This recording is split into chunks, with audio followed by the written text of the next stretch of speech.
Buenos días y bienvenidos a una emisión más de Pláticas en el Nido, Maestros Mexiquenses.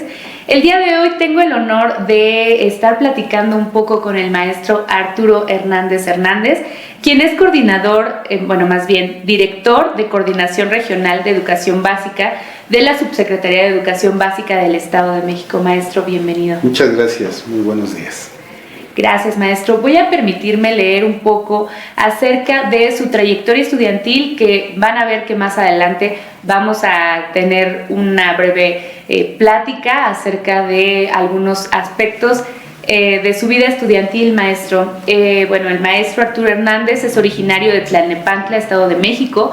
Realizó sus estudios de educación básica en ese municipio y posteriormente ingresó a la Escuela Preparatoria número 2 Nezahualcóyotl de la Universidad Autónoma del Estado de México, en la ciudad de Toluca, en donde destacó por su liderazgo al ser miembro del Consejo Estudiantil y por la obtención de la presea Ignacio Manuel Altamirano.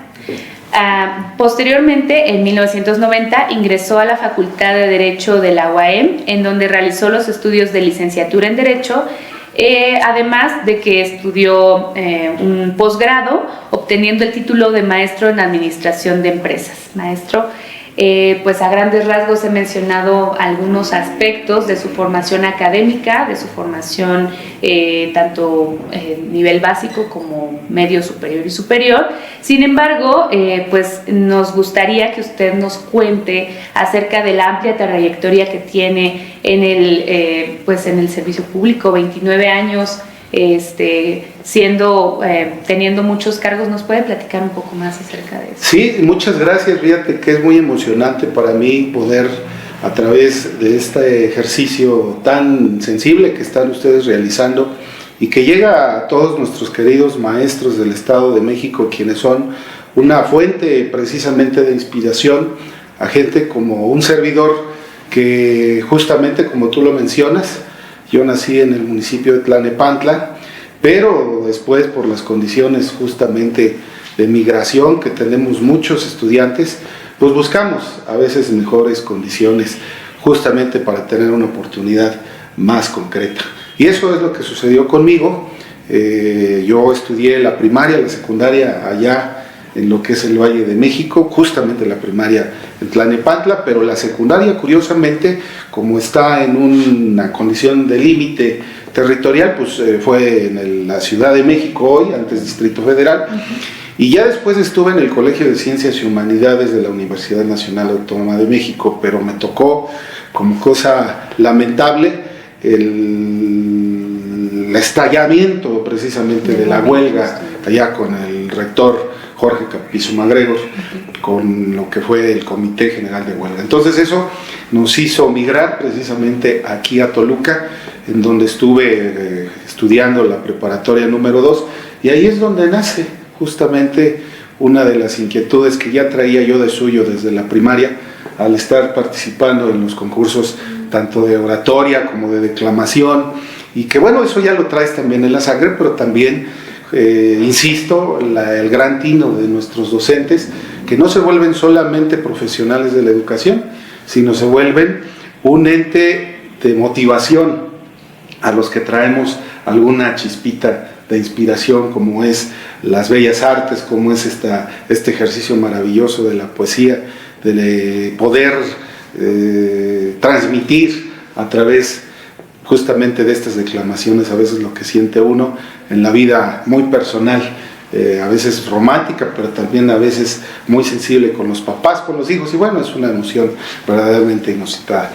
Y de alguna manera el estar precisamente muy apegado a la oratoria también te lleva a no tenerle miedo al público. Bueno, no tanto, siempre le vamos a tener miedo, pero insisto, los maestros te dan esa seguridad, la familia te da ese impulso y nos va haciendo un camino importante para después podernos desarrollar como personas útiles, en principio de cuentas, pues a nosotros mismos, porque si no trascendemos en nuestros niveles educativos, y fíjate que fue una situación que me llena de satisfacción hoy en día, de que pues mis papás se quedaron allá, no obstante que no estaba tan lejos. Pero fíjate que te voy a contar una anécdota muy curiosa porque nosotros, en la familia me refiero, somos 4 hermanos. Entonces yo me vine para acá y como migrante estudiantil de élite que yo me sentía al estar en una magnífica universidad como es nuestra alma mater, bueno, pues yo le decía a mi papá, papá, pues necesito más dinero, por favor, porque pues yo soy el estudiante de élite. Y mi papá me decía, oye, pues es que tienes otros hermanos y no te puedo dar más. Se me ocurrió la fabulosa idea de quererlo chantajear sentimentalmente y decirle, papá, pues si no me das más dinero, ya no quiero que me des más dinero. Y desde el tercer semestre de preparatoria me dejó dar dinero, no porque fuera yo una persona negativa, más bien fue una lección de vida que hoy guardo a mi señor padre, que todo eso te forja, porque yo me tuve que enfrentar justamente a la soledad, en principio de cuentas, estar aquí sin mi familia directa, pero bueno, también a las restricciones económicas que conlleva desde muy joven, ¿no? Claro. Pero eso me forjó, desde muy pequeño siempre fui muy inquieto y me gustaba traer por lo menos algún centavo en la bolsa, y eso te lleva a combinar el trabajo, y hoy en día a veces agresivo, ¿no? Porque dices, es trabajo infantil, te voy a denunciar. No, eran otros tiempos muy bonitos en donde este tipo de condiciones nos forma el carácter y nos hace precisamente ir saliendo adelante y después también pensar justamente en lo demás como tú te refieres. Así es, sí, pues obviamente a veces tenemos condiciones de vida que pues no son tan favorecedoras, ¿no? Como dice, en un principio pues obviamente fue un reto para usted, una situación que pues no se esperaba, pero algunas de esas lecciones, como lo decía, ¿no? O sea, pueden darle una oportunidad de a lo mejor salir de esa situación de seguridad y pues sacar otros talentos, otras habilidades que seguramente usted de joven tenía y que a lo largo de la vida pues conservó, ¿no? Así es, así es. Exacto, y sobre todo me llama mucho la atención que usted comenta que pues también fue una situación en la que tuvo que estudiar y trabajar al mismo tiempo, ¿no?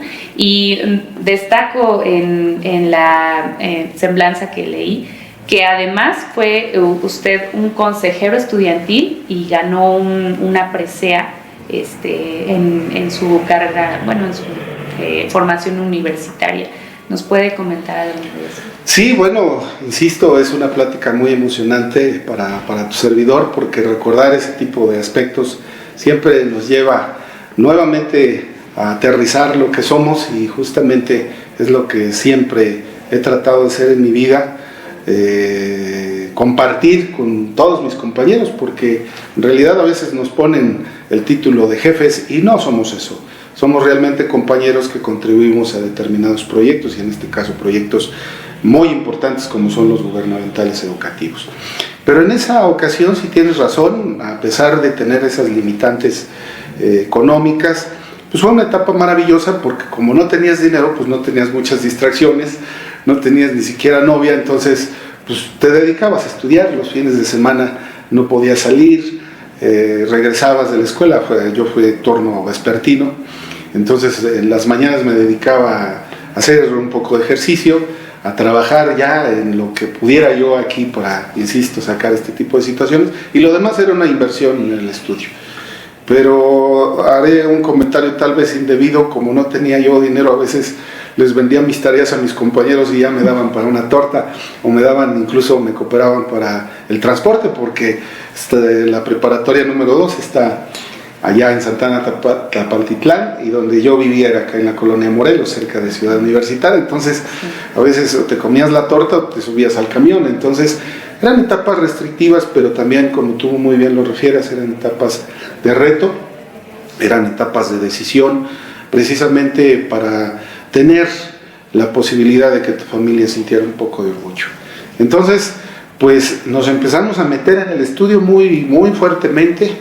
Empecé a sacar muy buenas calificaciones, lo que me permitió tener dos virtudes. Una, primero, desarrollar estas condiciones de sociabilidad con los compañeros y entrarle precisamente a las elecciones como consejero universitario.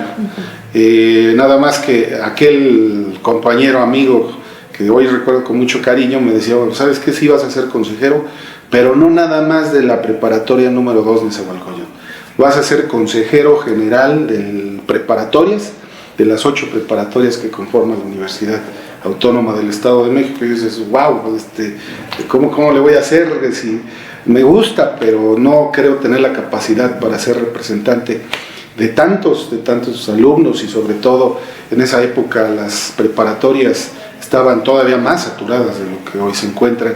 Entonces era un reto muy bueno, precisamente catapultado por las buenas calificaciones.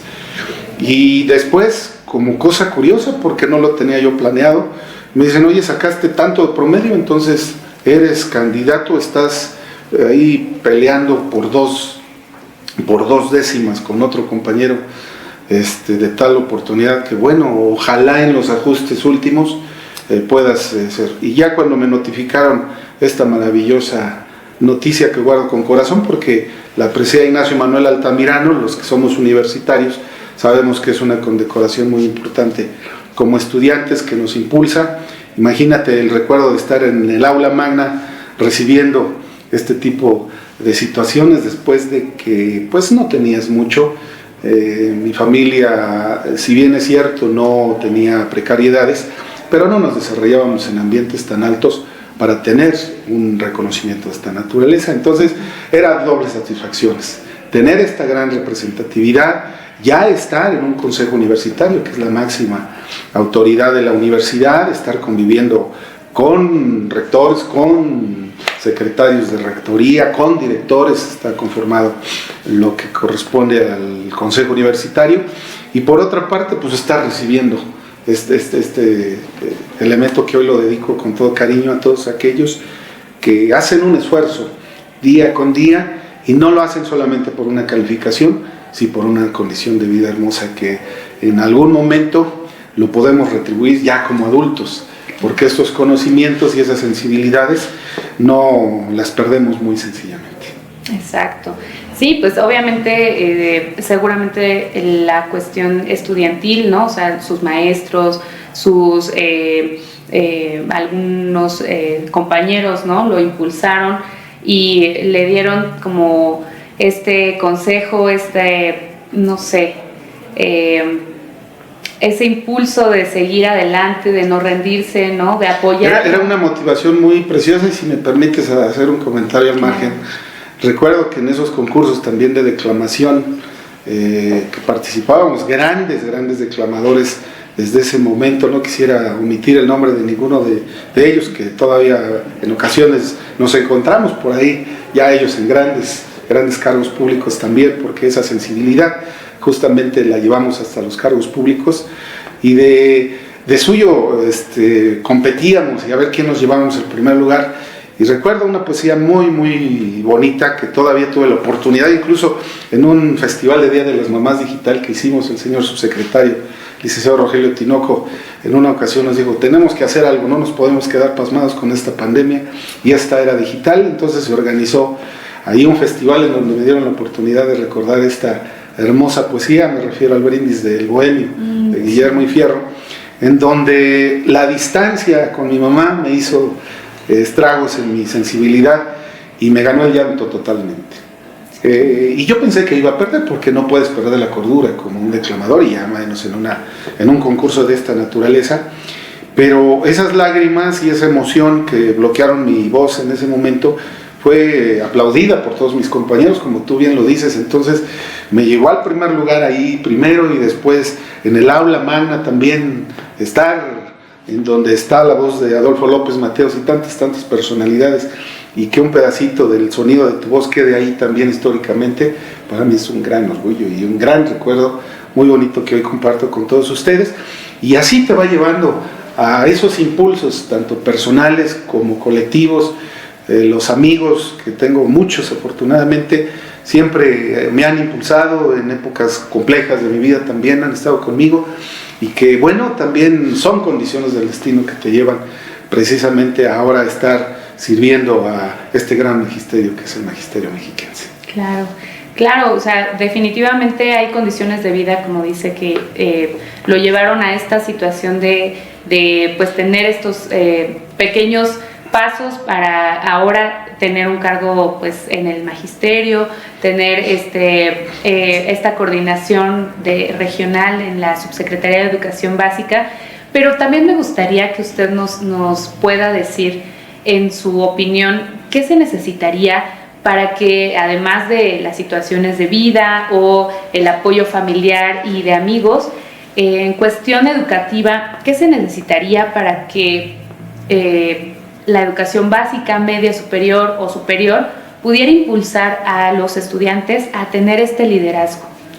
Bueno, el liderazgo, insisto, es una condición a veces que ya la traes de suyo, de nacimiento, diría yo. A veces, aunque se estudien en grandes instituciones internacionales a nivel mundial, me refiero, pues no se da.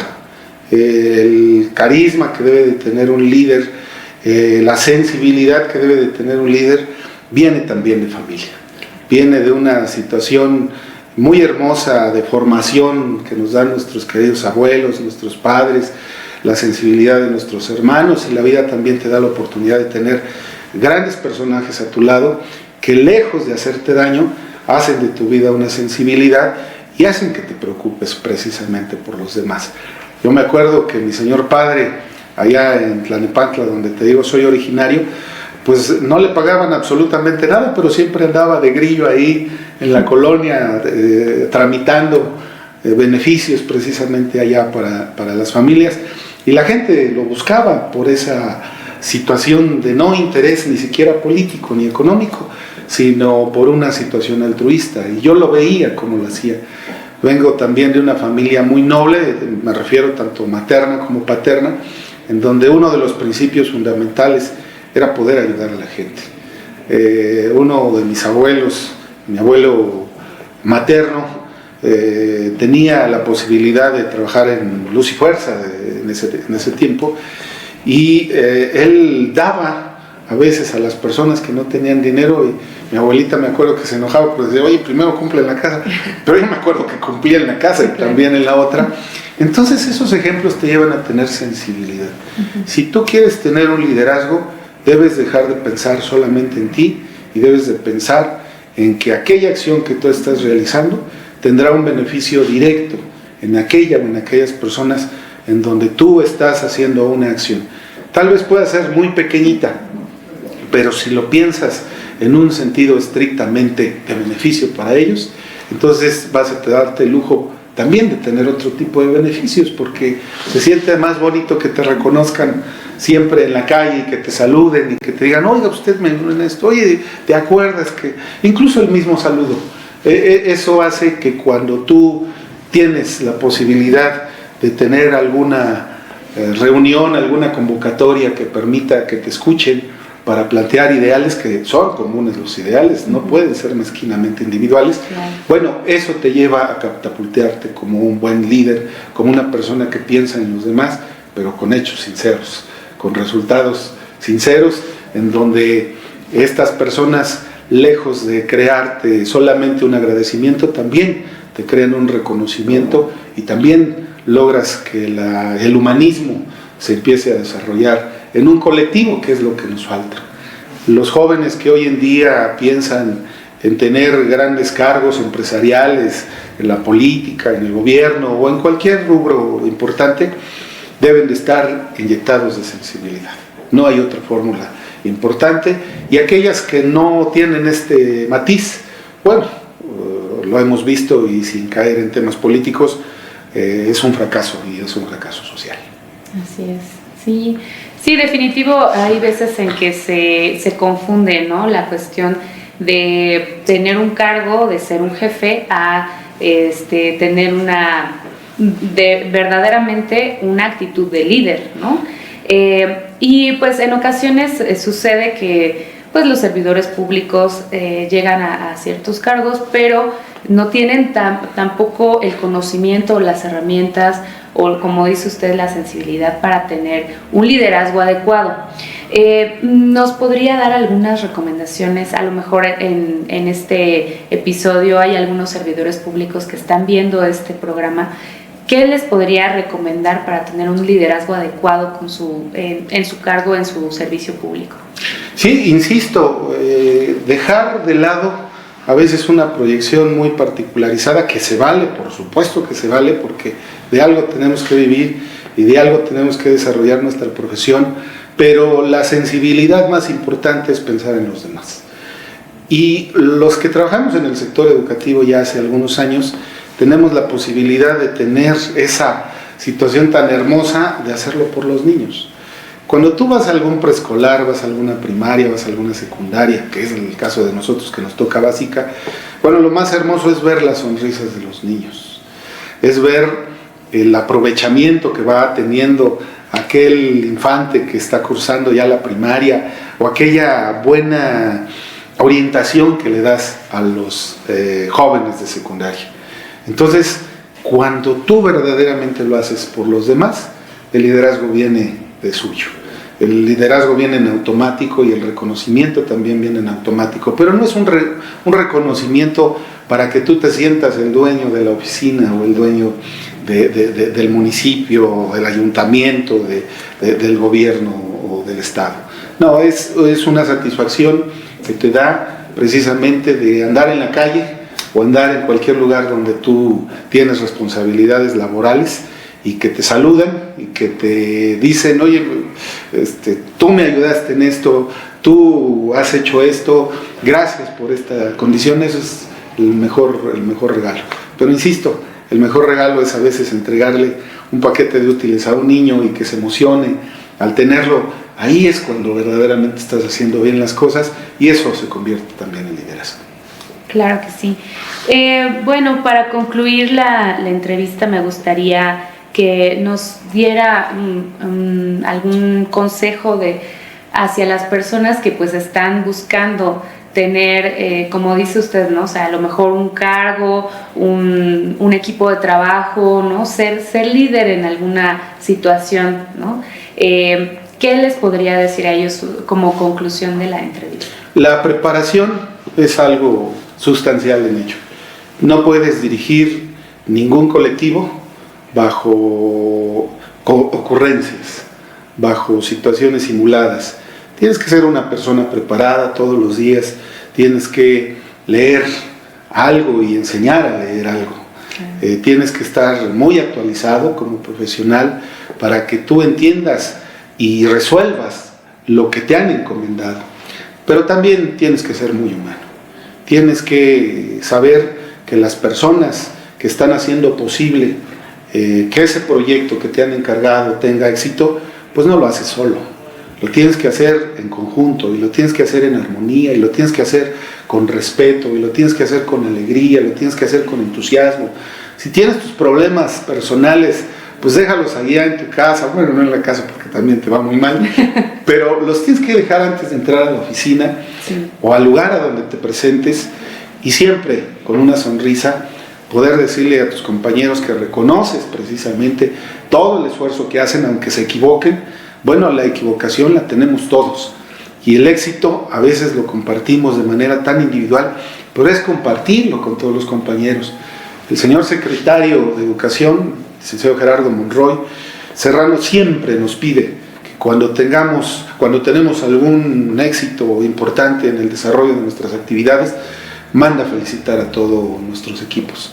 Y así lo hacemos y ellos se sienten importantes y se sienten parte del equipo, y eso es lo que hace posible que tengamos las oficinas que hoy tenemos, porque el sector educativo mexiquense, y no solamente me refiero al estatal, también hay muchas condiciones en el federalizado, en donde somos un estado de élite en la condición educativa y está en una situación muy importante. Simplemente veamos la iniciativa de la asignatura de igualdad de género que ha impulsado nuestro señor gobernador y que hoy es renglón de tarea por parte tanto de nuestro secretario como de nuestro subsecretario, en donde todos los días nos dedicamos a impulsar, porque sabemos que eso es lo que necesita hoy en día nuestra sociedad para tener una condición más justa, no solamente con las mujeres, con todos aquellos que tienen una situación de género distinta o una situación de otra perspectiva en esta situación. Cuando empezamos con el respeto con nuestros mismos equipos, tenemos los resultados benéficos que hasta el día de hoy hemos estado brindando precisamente a la sociedad mexiquense. Así es, maestro. Pues le agradecemos mucho que nos haya permitido tener esta charla con usted. Sabemos de la gran labor que hace pues como coordinador de la regional de educación básica, y pues la subsecretaría de educación básica le agradece mucho este esfuerzo, este liderazgo tan humano, enfocado a resultados, y pues con un profundo respeto hacia su equipo de trabajo y hacia todos en general. Los invitamos a seguir viendo las pláticas en el nido, maestros mexiquenses. Las que siguen van a ser pláticas en las que vamos a tener distintas personas de pues directores o coordinadores de la Subsecretaría de Educación Básica. Entonces los invitamos a seguir al pendiente de estas pláticas. Muchas gracias. Muchas gracias. Edomex. Decisiones firmes, resultados fuertes.